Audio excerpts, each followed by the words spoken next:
Hi everyone, welcome back to Digital Partners. In today's video, we are going to show you how to lock an app on your iPhone using Face ID, Touch ID, or your passcode. Let's get started.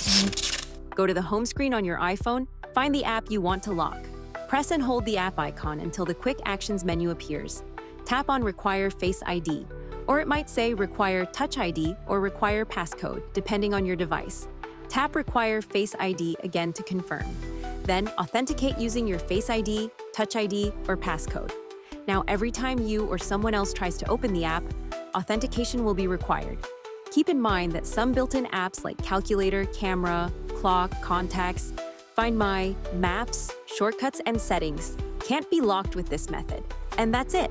Now you know how to lock an app on your iPhone for extra privacy and security. We hope this tutorial was helpful. If you have any questions, feel free to drop them in the comments. Don't forget to like, subscribe, and hit the bell so you won't miss our upcoming tutorials. Thanks for watching Digital Partners, and I'll see you in the next video. Bye.